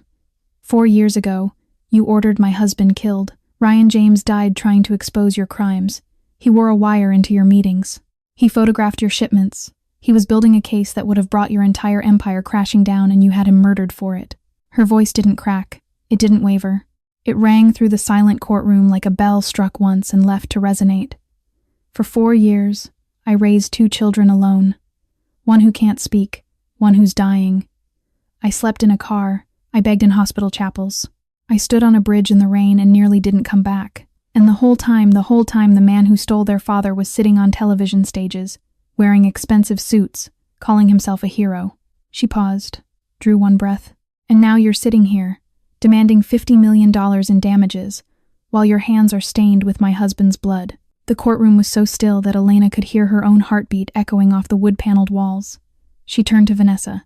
The woman who had once been draped in diamonds and righteous tears sat frozen in her chair, her face drained of everything color, composure, performance. "And you," Elena said, her voice dropping lower but losing none of its edge. "You got engaged to Dominic Blackwell. You stood beside him while he rebuilt his life from a wheelchair, and then you ran away with the man who ordered a murder. You climbed into bed with a killer and played the victim on national television." Elena held Vanessa's gaze without blinking. "Do you truly think you're the victim here?" The courtroom erupted. Some people clapped. Some wiped away tears. Some sat in stunned silence, mouths open, unable to process what they had just witnessed. The judge hammered her gavel repeatedly once, twice, 3 times, 4, struggling to regain control of a room that had been blown wide open. Then the judge turned toward Marco Moretti with a stern, unflinching face. "Marco Moretti, based on the FBI evidence presented before this court, you are to be taken into custody immediately, pending trial on charges of human trafficking, weapons trafficking, and ordering the murder of Officer Ryan James." Marco lunged forward as if to run, but the two FBI agents blocked him like walls. The handcuffs locked around his wrists with a click that echoed through the room. "Blackwell," Marco screamed, thrashing against the agent's grip, his face twisted with a rage that no longer frightened anyone. "I'll kill you. I swear I'll kill you." Dominic stared back at him from his wheelchair. His face was stone, his voice was ice. "You tried last time. You saw how that turned out." Marco was dragged out of the courtroom between his own screams and curses, the sound fading down the marble hallway until the heavy doors swung shut and silenced him forever. Vanessa collapsed back into her chair. Her face was white as paper.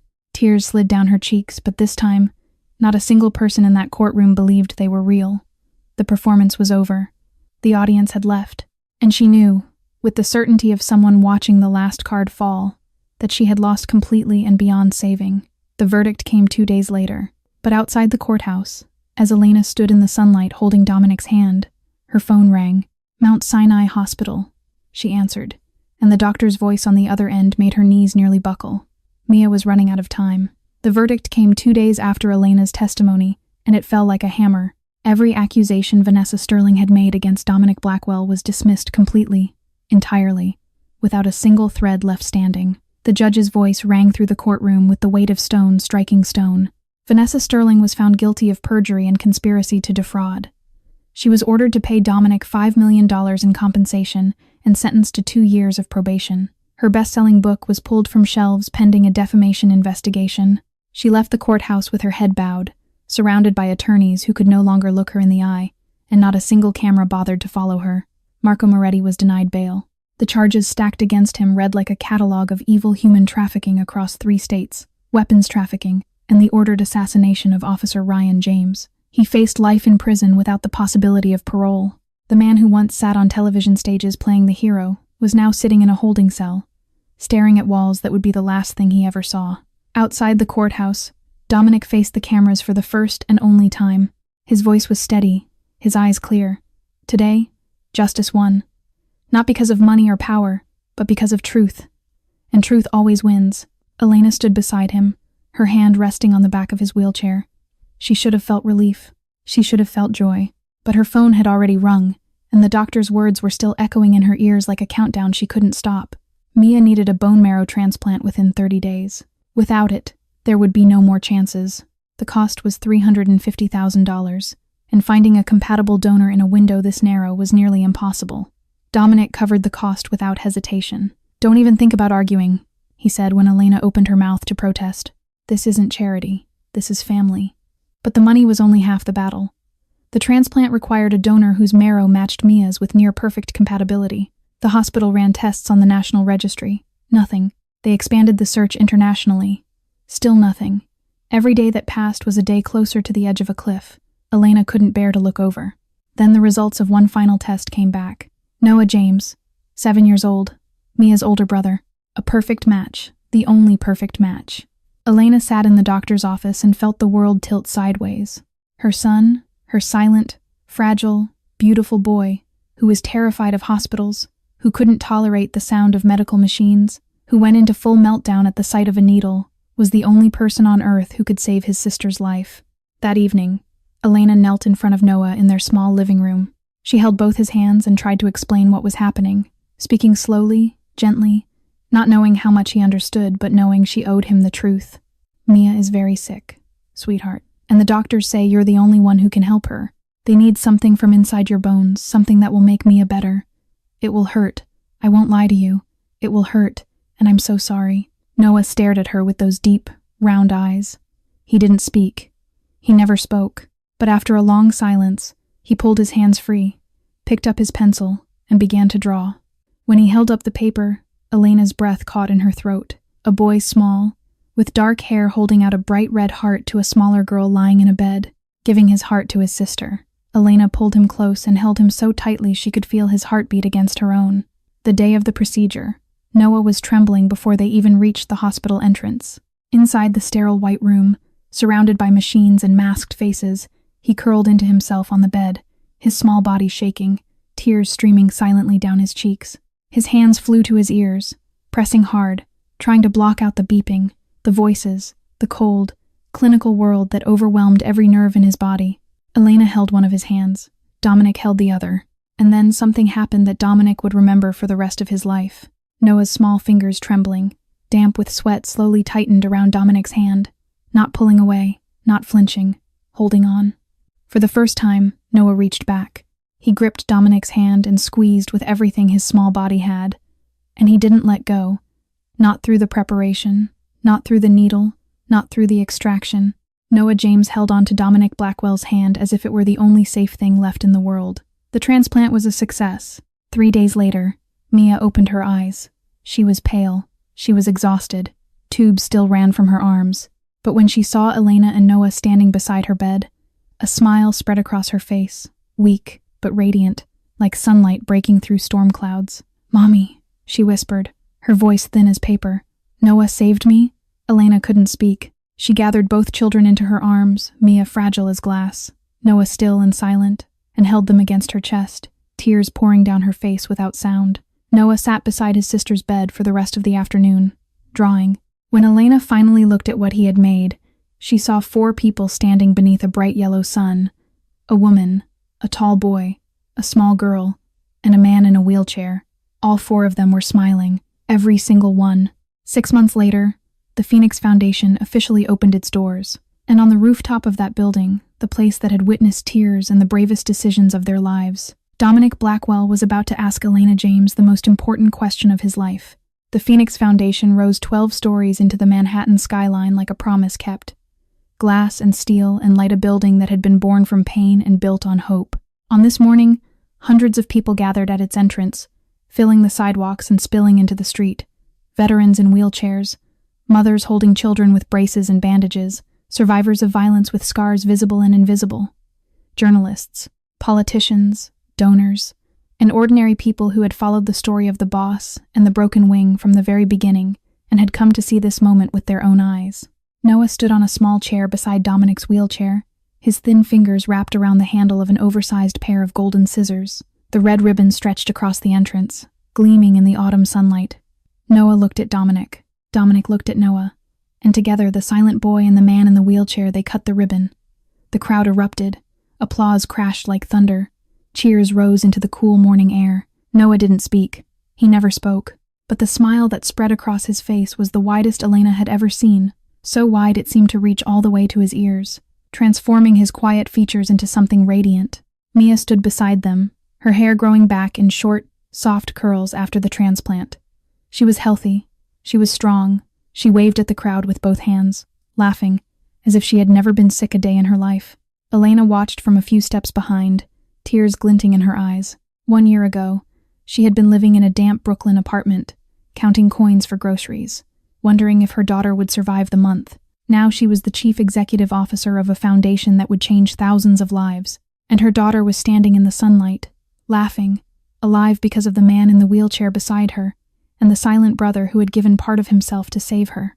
That evening, long after the guests had left and the building stood quiet under the night sky, Dominic asked Elena to meet him on the rooftop. She stepped through the door and stopped. A small table draped in white linen, 2 candles flickering against the breeze, a vase of white roses, the same kind that had filled the garden on the day they first met. The city stretched out below them in every direction, a sea of lights glittering like fallen stars. And from a small speaker on the table, the first notes of Claire de Lune began to play. Elena's hand went to her heart. Dominic was waiting for her at the edge of the rooftop, the city lights reflecting in his dark eyes. When she approached, he took her hand and held it the way he always did, firmly, gently, as if he were holding something precious and breakable and irreplaceable. "A year ago," he said, his voice quiet against the music, "you asked me a question in a garden full of people laughing at me. You knelt down in front of a man the whole world had given up on, and you asked me if I wanted to dance." He paused, his thumb tracing a slow circle on the back of her hand. "That question changed my life forever." "You changed my life forever." He reached into the pocket of his jacket and pulled out a small red velvet box. He opened it, and the diamond inside caught the candlelight, simple, elegant, glinting like a tiny star. "I can't kneel the way other men do," he said, his voice cracking for the first time. "But if I could, Elena, I would kneel at your feet and beg you." He looked into her eyes. "Elena James, will you be my wife?" Elena's hand flew to her mouth. Tears spilled over before she could stop them, hot, fast, blurring the lights of the city into a shimmering river. She opened her mouth to answer. But before a single word could leave her lips, a small voice came from the doorway. Noah stood there in his pajamas, barefoot on the cold rooftop tile. Rosa was behind him, one hand reaching for his shoulder, the other pressed against her own mouth. She hadn't been able to hold him back. His eyes were wide and shining like two stars. In his hands, he clutched a drawing, 4 people in beautiful clothes, standing beneath a shower of falling flowers.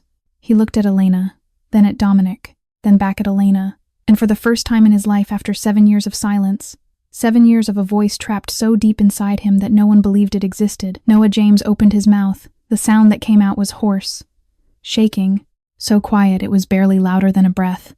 But it was real, it was clear, it was unmistakable. One word, yes. The rooftop went still. The city below kept moving. But up here, time itself seemed to hold its breath. Elena dropped to her knees. The tears came so fast and so hard that she couldn't see. She reached for Noah, pulling him against her, her body shaking with sobs that carried 7 years of waiting, 7 years of praying, 7 years of wondering if she would ever hear her son's voice. Dominic sat in his wheelchair with tears streaming down his face. The second time in his life he had cried in front of other people, and he didn't care. Rosa covered her mouth with both hands, weeping. Thomas stood in the shadow of the stairwell, and for the first time in years, genuinely, truly, he smiled. Elena looked up through her tears at Dominic, her voice breaking into laughter and sobs at the same time. 1,000 times yes. Dominic slid the ring onto her finger with trembling hands. Then he pulled Elena and Noah both into his arms, holding them against his chest as if they were the only things in the world that mattered. And from somewhere behind them, Mia came running barefoot, in her nightgown, having escaped Rosa's watch, and threw herself into the embrace, with a squeal of joy that echoed across the rooftop. 4 people, holding each other under the night sky, above a city of millions, with Claire de Lune still playing softly in the background. A family. But before the wedding, Elena would have to face the most powerful woman in the Blackwell family, Margaret. And what Margaret brought with her was something Elena could never have expected. In the small beach house by the shore, Rosa was helping Elena adjust the simple white wedding dress. No designer label, no $1,000 lace, just clean cotton that caught the light like fresh snow when the door opened. Margaret Blackwell stepped inside. She wore a deep navy dress and pearls at her ears, her silver hair swept back with the precision of a woman who had spent decades commanding rooms without raising her voice. Her eyes moved over Elena, the dress, the bare feet on the wooden floor, the nervous hands smoothing fabric that didn't need smoothing. "Let me speak with her alone," Margaret said. Rosa looked at Elena. Elena gave a small nod. Rosa squeezed her hand once, then stepped out and closed the door behind her. Elena stood straight, her chin lifted, bracing herself for whatever was coming. She had faced courtrooms and tabloid headlines and paparazzi. She could face this. But Margaret didn't raise her voice, didn't deliver a warning, didn't draw a line in the sand. Instead, she reached into her handbag and pulled out an old velvet box, dark blue, worn soft at the corners from decades of careful handling. She opened it slowly, and the light from the window caught what lay inside. A necklace. A string of ivory pearls with a single emerald at its center, deep green, luminous, glinting under the light like a teardrop pulled up from the sea. 4 generations of Blackwell women had worn it on their wedding day. Margaret's mother-in-law had placed it around Margaret's neck 40 years ago in a small church in Little Italy, back when Margaret was a young bartender who didn't own a single piece of jewelry and had married into a family that terrified her.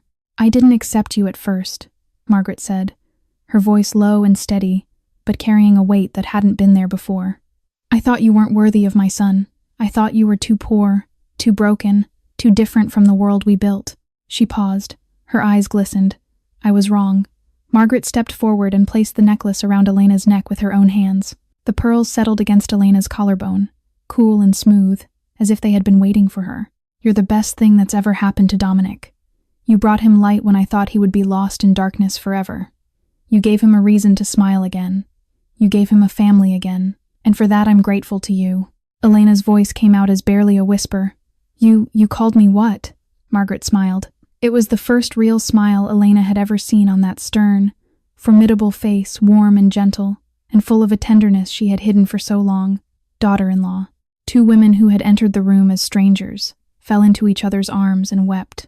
The wedding took place on the beach at the Hamptons, as the setting sun set the sky ablaze in shades of gold and crimson and deep violet. There were no 350 powerful guests, just 50 people who truly loved them. White wooden chairs arranged in the sand, wildflowers in glass jars catching the last of the light, the ocean waves rolling gently against the shore, keeping time like the most perfect music in the world. Noah walked ahead, scattering flower petals across the sand with careful, deliberate steps. He was silent, but he was smiling. In one hand he held a drawing, his final drawing before the wedding, 4 people standing beneath a rainbow, all of them holding hands. Mia walked beside him in a billowing white dress, her short curls bouncing in the ocean breeze, healthy and glowing and laughing at the seagulls circling overhead. Elena walked down the aisle on bare feet, the sand warm beneath her soles, the Blackwell pearls resting against her chest, and her heart beating so hard she thought the whole beach could hear it. Dominic waited at the altar in his wheelchair, wearing a dark suit and an expression Elena had never seen on his face before. Not the controlled mask of a businessman, not the hardened shell of a former mafia boss, but the open, vulnerable, radiant face of a man who had finally found what he'd been searching for his entire life. The officiant spoke, the waves whispered, and then came the vows. Dominic spoke first, his voice rough with emotion but unshaking. "I swear I will love you, Elena James. Not in spite of the scars on your arm, but including those scars, because they prove you survived. I swear I will stand beside you in a wheelchair or on my feet because you saw me when the whole world looked away." Elena wiped her eyes and spoke through tears that wouldn't stop falling.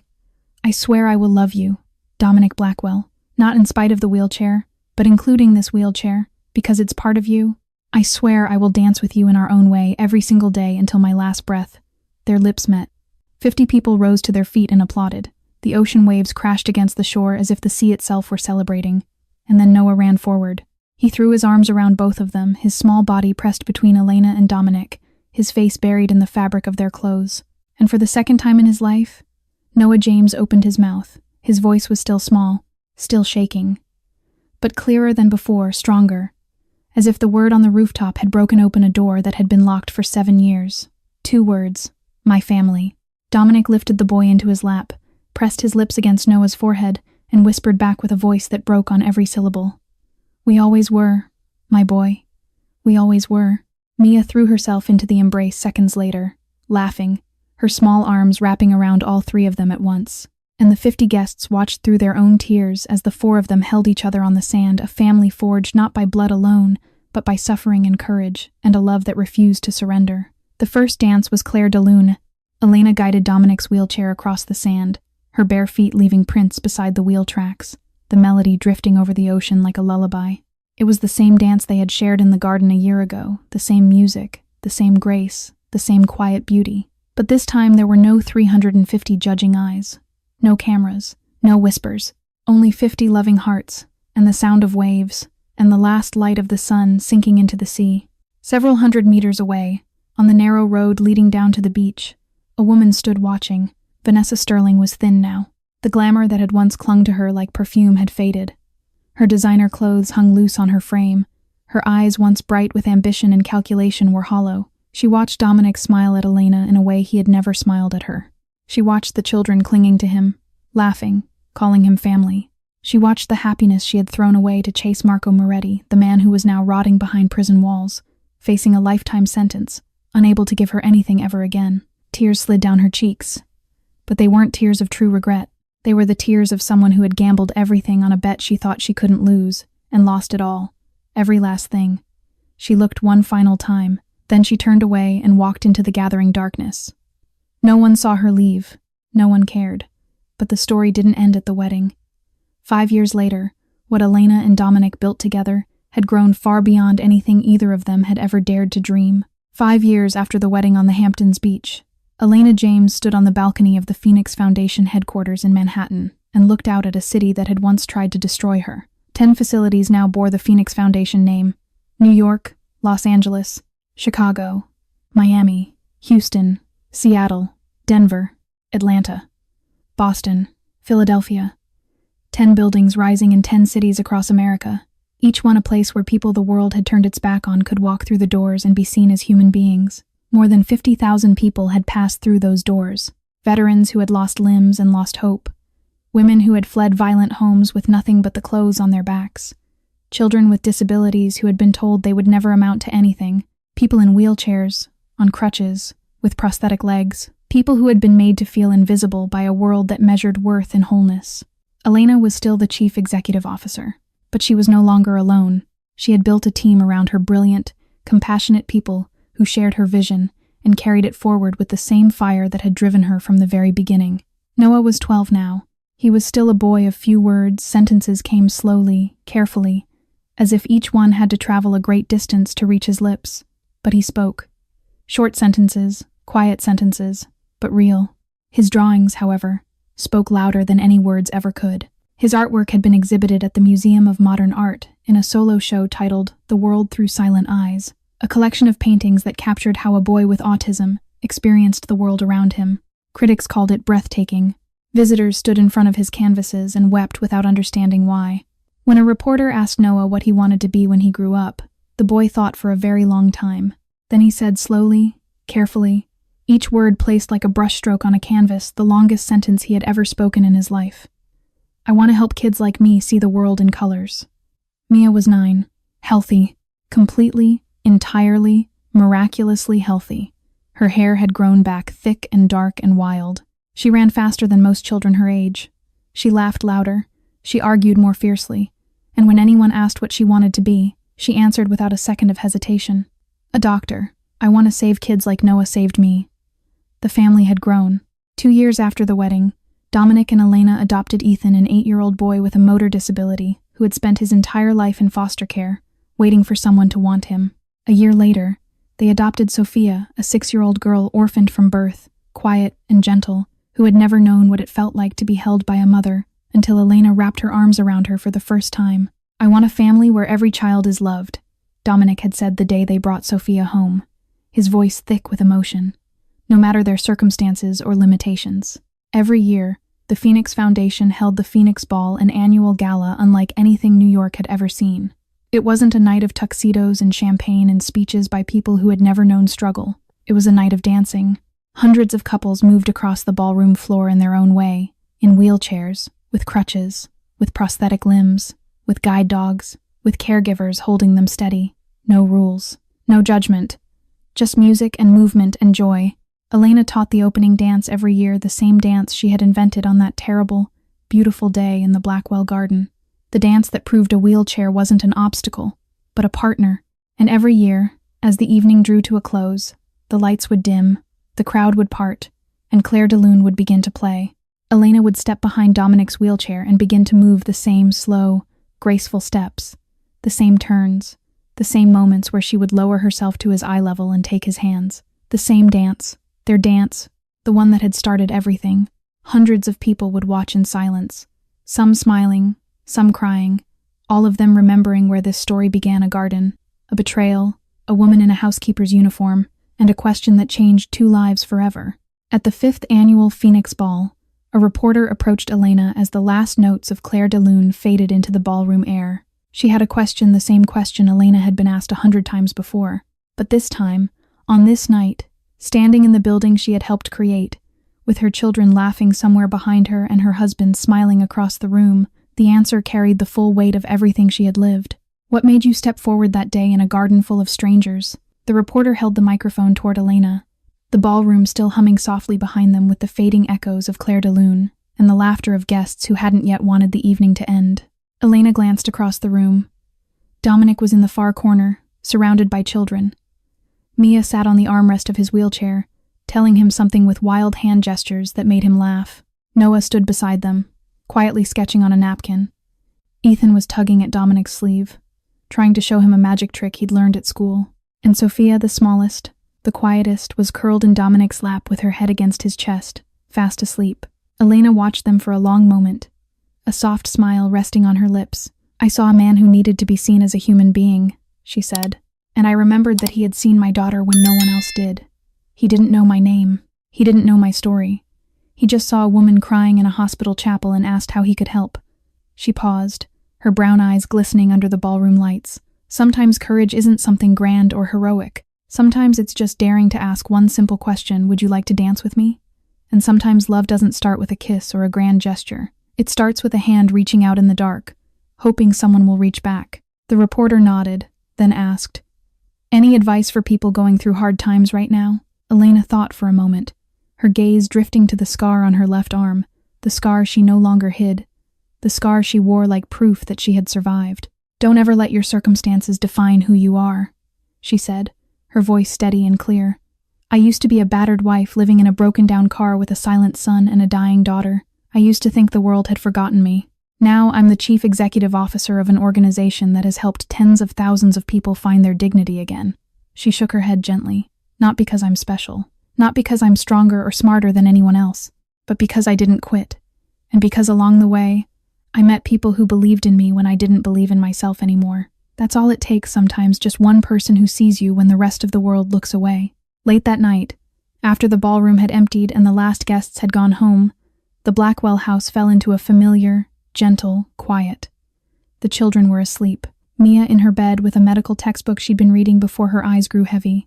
Ethan curled beneath his blanket with his arm draped over the edge, fingers still holding the deck of cards from his magic trick. Sophia tucked into the small bed Elena had painted sky blue, clutching a stuffed rabbit that had become her most treasured possession, and Noah in his room at the end of the hall, surrounded by canvases and pencils and brushes, sleeping with paint still smudged on his fingertips. Elena and Dominic sat on the balcony, side by side, her hand resting in his.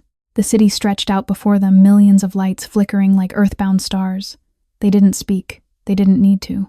The silence between them held everything, every battle they'd fought, every tear they'd shed, every moment they'd chosen to stay when it would have been easier to run.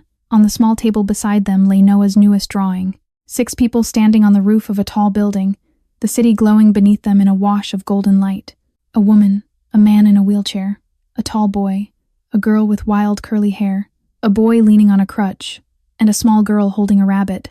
Above them all, in Noah's careful, crooked handwriting, the longest sentence he had ever written, "We are not broken, we are beautiful." Elena looked at the drawing for a long time.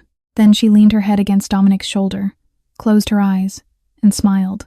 Some stories end with the words "happily ever after," but their story didn't end. It continued every day in every dance Elena and Dominic shared when the house was quiet, and Claire de Lune played softly from the old speaker on the shelf. In every drawing Noah left on Dominic's lap, each one brighter and more colorful than the last. In every laugh that rang from Mia's healthy lungs, lungs that doctors once said might never draw breath again. In every step Ethan took on legs the world said would never carry him far. In every whispered goodnight from Sophia, who had learned for the first time in her life that the word home meant something real. Because real love isn't a destination. It isn't a wedding on a beach or a ring on a finger or a building with your name on it. Real love is a journey, one that begins not with perfection, but with the courage to show up, to reach out, to see another person for who they truly are. And Elena and Dominic's journey was only beginning. This story carries a message we hope will stay with you long after this video ends. That human dignity doesn't live in wealth or physical wholeness. It lives in how we treat each other in the small, quiet moments when we choose kindness over indifference. That true love doesn't demand perfection. It demands sincerity, patience, and the willingness to stand beside someone through their darkest hours. And that sometimes, just sometimes, one small act from the heart, a question, a hand extended, a drawing on a piece of paper, can change an entire life. If this story touched your heart, please press the like button and share this video so that more people can hear this message of hope and love. Don't forget to subscribe to our channel and turn on the notification bell so you never miss the heartfelt stories we share every day. We would love to hear from you. How did this story make you feel? Did it remind you of someone in your own life? Have you ever had a moment when a stranger or someone you least expected reached out a hand and changed everything? Please share your thoughts and your stories in the comments below. We truly treasure every word you write, and we read each one from the deepest part of our hearts.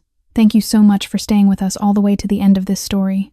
Your time, your attention, and your kindness mean everything to us. We wish everyone watching this video good health, a joyful life, and days filled with peace and love. Take care of yourselves and of the people around you, because you never know when a small act of kindness might become the beginning of someone else's most beautiful story. Goodbye for now, and we will see you again in the next video.